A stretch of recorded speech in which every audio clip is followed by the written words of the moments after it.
Morning, everybody. My name is Jade Alberts. I am a small business strategist influencer based out of Calgary, Alberta. My passion is helping small businesses grow and succeed, and sharing knowledge and stories is why I started the Facebook Live. Obviously, today we're starting about 20 minutes late. We had a little issue with Be Live. Their system crashed. That is technology. It might not be up to 100% snuff today for our lips being in sync, but you know what? It's not about the lips being in sync today. It's always about the message. So today's Telling It Like It Is guest is Steve Armstrong, founder of Paradis Group. Steve, thank you for joining me today, and how are you? I'm great, Jade. Thanks for having me on, and I'm looking forward to the conversation. You know, it is, we were laughing and joking about it, and when it got fixed, you're kind of like, all right, this is business. It's not always smooth sailing. There's always bumps, and it's how you handle them. And we were both laughing about it, and we said, you know what, we don't need to, postpone this. Let's struggle through it, and let's solve a problem. So I appreciate you doing that with me. Well, it's no problem. It's like everything in life, especially technology and people and partners. It's always good until it isn't. Exactly. Isn't that the truth? Well, I always like talking about how we met. So I know we met through the Rainforest, Alberta, which is a great community for the technology and connecting and networking. So I know I don't go to as many lunch without lunches as I should. I try and make one every 4 to 5 weeks, and I know every time I'm there, I do see you there. So obviously you're there more frequent than I am. Yeah, I try to get there pretty regular. It's a great environment, and I'm always impressed when I go there because it's full of people that are like infinitely smarter than I am, and they're working on these things that seem science fiction certainly is science fiction from when I grew up as a kid. It was some of the stuff they're working on wasn't even imaginable. So it's really cool. It's inspiring to be there. Isn't that the truth? Well, I'll give a quick introduction here about you, Steve, and then we'll get into it. So. Yeah. Steve is a Calgary-based speaker, educator, and consultant and expert, developing followers into leaders and building dedicated, loyal, and remarkable teams. Through the lessons learned from his 35 years as a leader, soldier, humanitarian, Steve has honed his rights and insights and leadership skills and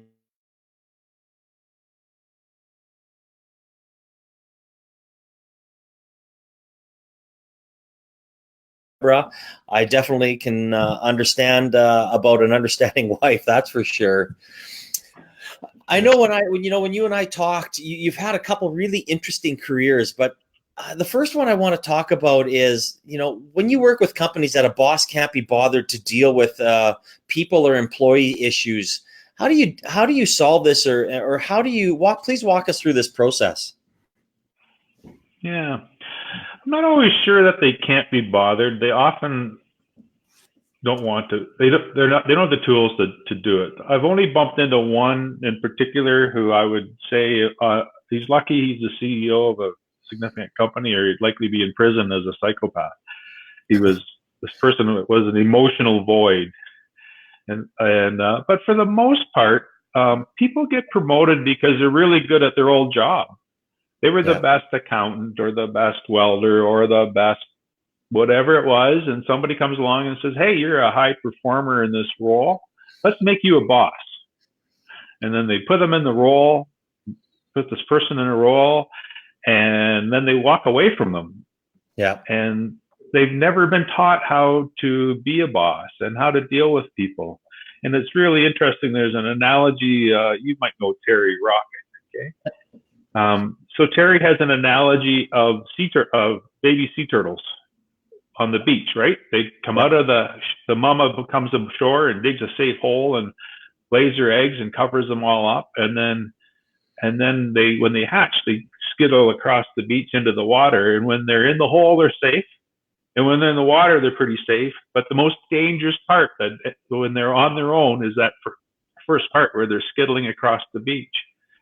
And that's when they get in trouble. And I find more and more that I look at people who get in trouble as leaders, they were fine in their old job. And at a certain point, they get to a place where they're comfortable and safe. But when they're starting out to learn how to be a boss, is super dangerous, and nobody is protecting them and supporting them and teaching them how to get there. So when they bump into this as a senior leader or an entrepreneur who I'll say buys, that's not fair to them, but they invest their own money and they put themselves in this position. They've not learned how to have a one-on-one conversation with anybody. They've not learned how to have these thoughtful conversations and call people out respectfully when something has gone wrong. And, if most of us are crappy in our own personal relationships, talking to people about tough stuff. Now you go to work and you have to do that. And they just don't have the competencies, the tools and the skills to be able to do that. No, and that is so true, especially when it talks to running a business, as you said, or dealing with people. I mean, you have to be able to communicate this, and I guess that kind of leads into my next question. I mean, you have written a book, and with all the and I have read it, and I loved it, and thank you for giving that to me. I usually would have it here, but with all the running around here this morning trying to get this up, I forgot to bring it on to show it. So, that's okay. We can do a quick one of these here. Yeah. Exactly. So how do you cut through distractions to get results? Oh my gosh. Well, the number one thing is not to be held hostage by the urgent, especially if you're the boss. Yeah. So what are your goals? What are the things that are actually moving you forward to achieving your goals? And we often end up in this position, we get taken hostage by the urgent stuff that bubbles up around us, and we lose focus on what's important. And we've all heard different models of what this could look like. So in the beginning of the morning, you're supposed to make a list of whatever the priorities, and then you start the next day. But if that work is not moving you towards your objectives that move you forward to whatever your vision and mission is, then you shouldn't be working on it. You should have someone else do that, whatever it is. What's your highest value work to be doing? So, and break it down into those tangible. We as human beings, especially when we're under stress, and when people are running their business and getting into trouble, they're under stress, we default to what's comfortable and what we're used to doing, as opposed to being brave and courageous and going into this new area. And so if you clearly set these objectives, focus on that. When you're caught up in the urgency, we get so narrowly minded on what's happening in front of us, we forget to move forward. And an old boss of mine always said, a ship without a captain soon runs aground. And if you're always focused on the immediate and on the urgent, and you're not focused on these objectives that are moving you forward carefully, and that you will run aground. You will miss out on all this stuff. Yeah, you can look after all the little tiny things around your desk, but you're not moving forward. So, no, and that is so true. I mean, I know when I deal with certain clients, one of the phrases I use is, you have to let go to grow. And some people have a hard time letting go of things that they've done. This is the way it's been. I've always done it. And if I let go of it, it's not going to be done right, even though chances are it could be done better and more efficiently once someone takes it over and puts their spin on it. So that's one thing that I see that entrepreneurs and small business owners sometimes have a hard time. It's a concept they don't really get. Yeah. Well, and I think too, it's almost impossible. It's very challenging to be strategic and operational and tactical at the same time. So even, I know we might get into this conversation around disaster management or in the military. My experiences is the boss needs to be looking forward weeks, months ahead.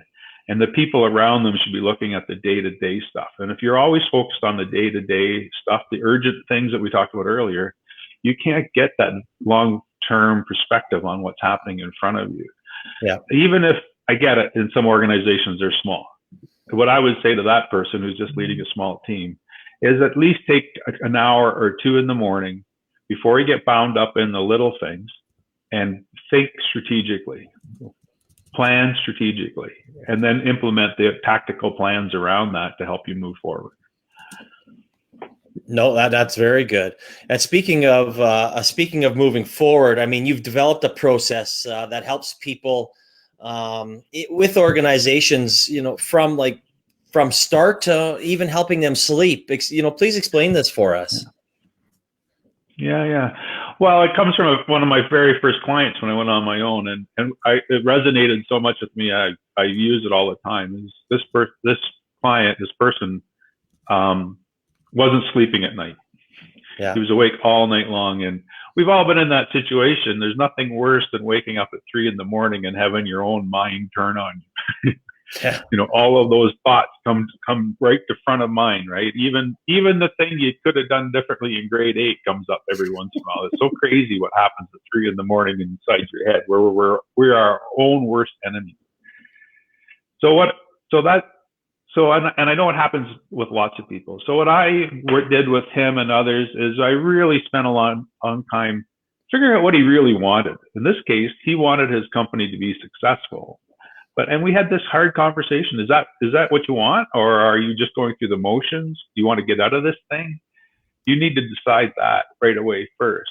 And once he agreed that he wanted to keep his company, make it successful for all the right reasons, financially and personally and professionally, I said, okay, that's good. We have the right focus here now. Now, what are we going to do around this to help you out? And what I did with him is I went into their company and I spent about a month interviewing. Out of 80 employees, I interviewed about 25, 30 of them, plus all of the senior staff and leaders, and found out what was going on, and then brought back this information to him as the president and CEO, and walked through them. And now it wasn't a shock because I reported all the way along. There's nothing worse than startling somebody with like a 25-page bad report. And then once we came to terms with what was happening, we then put a plan in around how do we coach the company and the team and not necessarily reorganize, but clarify people's roles and responsibilities so that they were able to move forward, and then coach the senior team to be better bosses and implement it. A couple of things that we found, and that's not uncommon in lots of organizations, this was a small, tight organization when it started out, a small team of maybe 10 to 20 people. And then it got super successful. And at one point it was almost up to about 100 staff. Well, They didn't put this, when that happens, you grow, and the sinews and the muscles and the connections that held everybody tight when you were small get stretched out. And the layers that get put in place filter the conversation down, and people were lost. They didn't know what they were doing.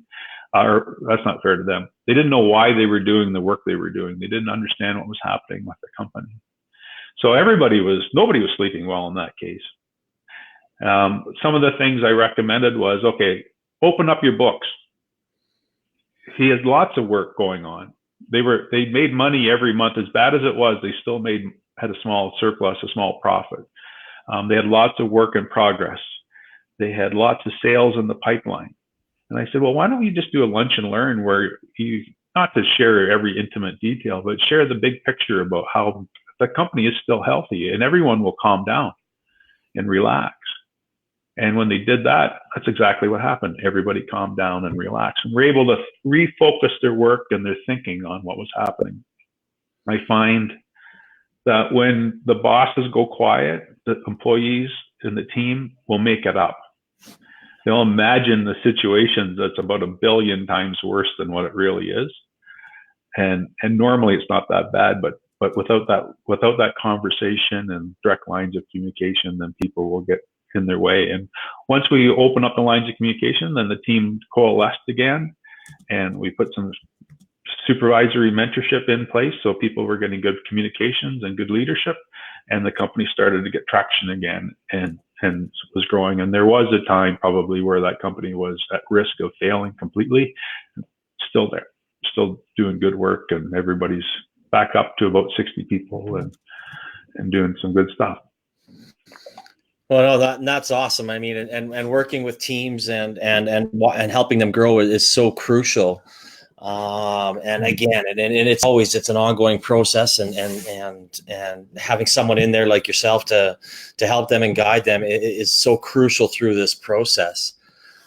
I know of all the people I've interviewed, I guess you have one thing that I just want to touch on before we Sure. proceed is, and this probably has something to do, and they work together with working with teams, but I mean, you instruct a long-term recovery course at Mount Royal University when there's a natural disaster like the flood in Calgary or High River.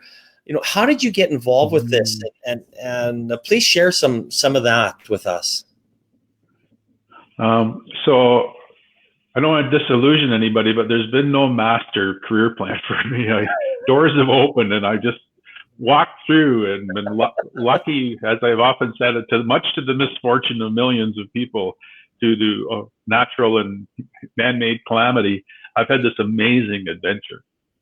So I had an Army career with Canadian Army as an infantry soldier, and got out of the military in 1998 as a company sergeant major, and the best job there is on earth. Spent a bit of time working for a municipality in the Northwest Territories. And then an opportunity came up to join the Canadian Red Cross, and as their emergency management lead for their Ontario division. And it was quite, to be respectful, like wasn't supposed to be this big gigantic job, but the organization was rebranding and refocusing on disaster business.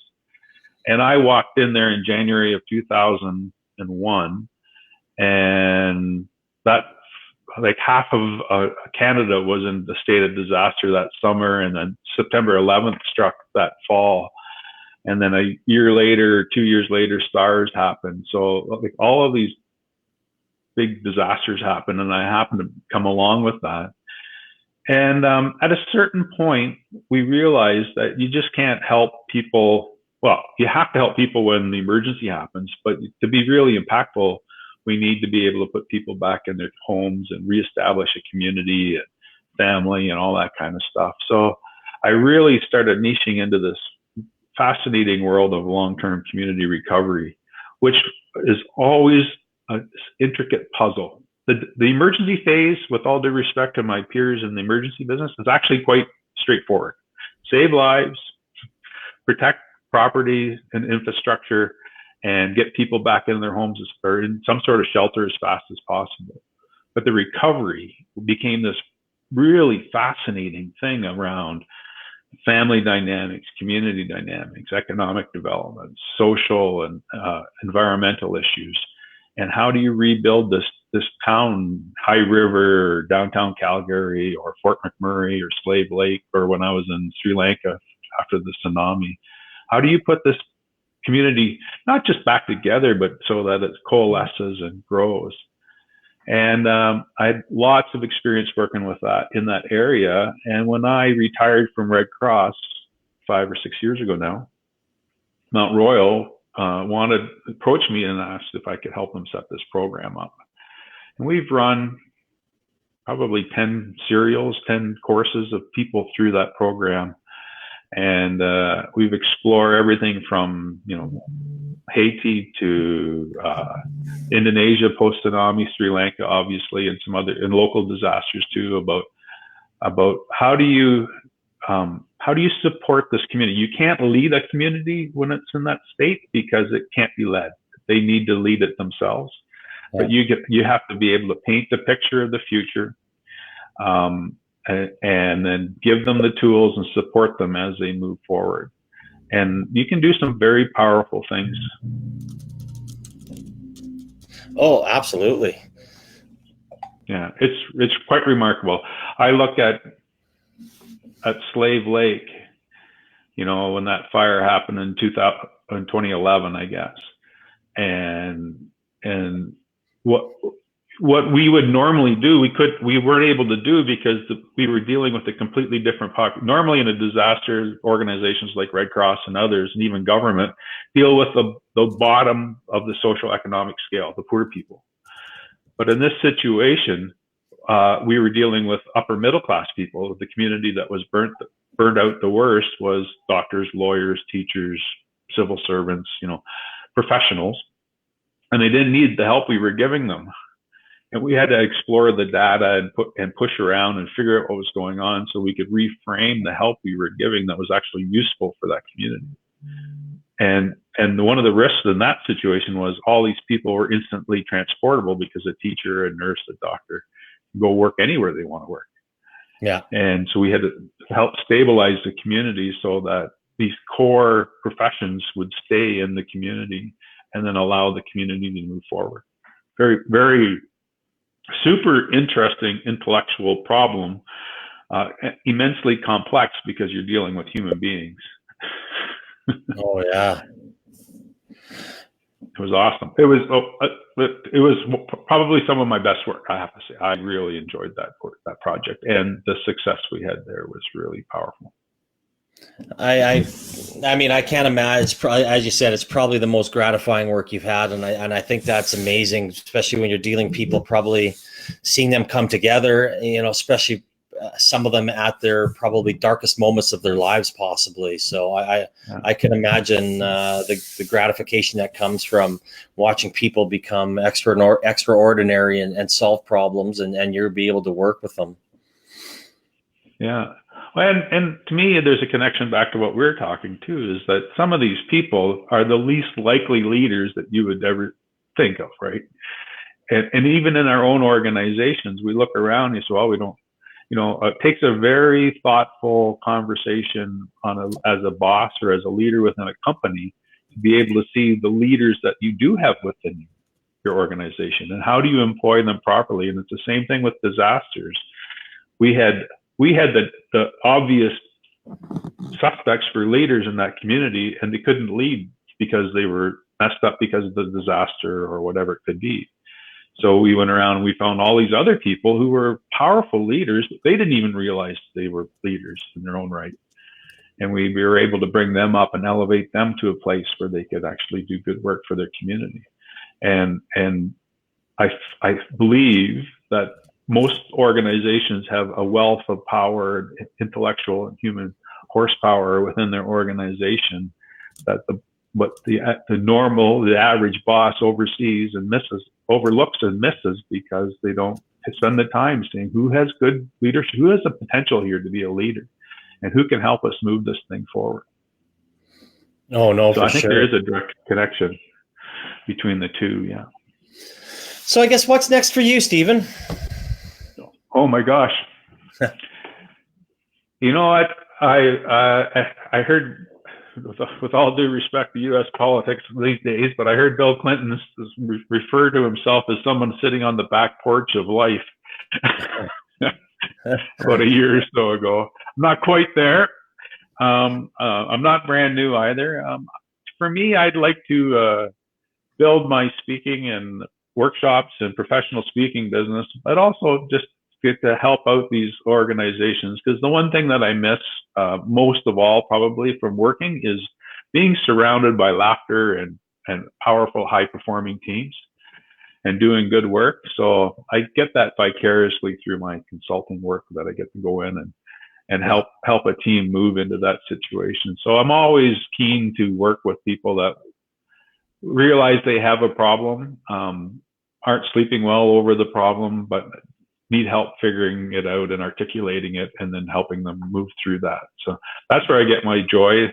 I also have a great dog and a beautiful wife, so I have to keep those guys happy here too. And so, yeah, so some days I'd like to be fully retired, Jade, because I think I'd be excellent at it. I can fill up a whole day doing stuff, but I still,